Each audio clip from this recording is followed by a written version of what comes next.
जी viewers, अस्सलाम वालेकुम। उम्मीद है आप सब खैरियत से होंगे। जी मैं आज को दिखा रहा हूँ कि आज मक्का शहर में बारिश हो रही है बहुत ज़बरदस्त माशाल्लाह। ये सामने हमारा हॉस्पिटल है,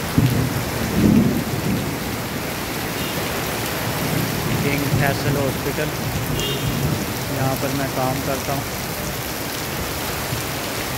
तो आजकल मक्का मुकर्रमा में मौसम बहुत अच्छा हो गया है।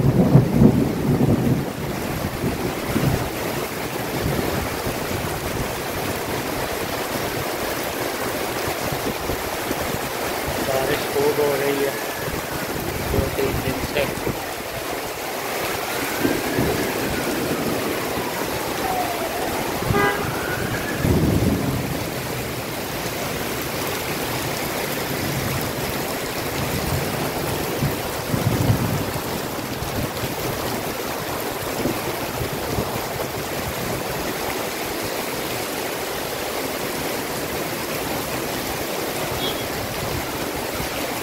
काफ़ी ज़्यादा गर्मी थी पहले, लेकिन अब मौसम काफ़ी तब्दील हो गया है माशाल्लाह।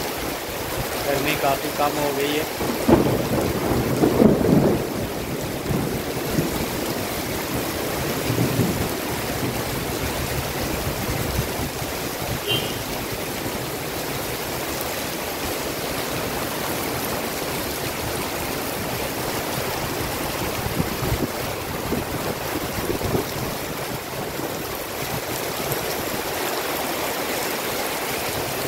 मिलते हैं नेक्स्ट सीन पर।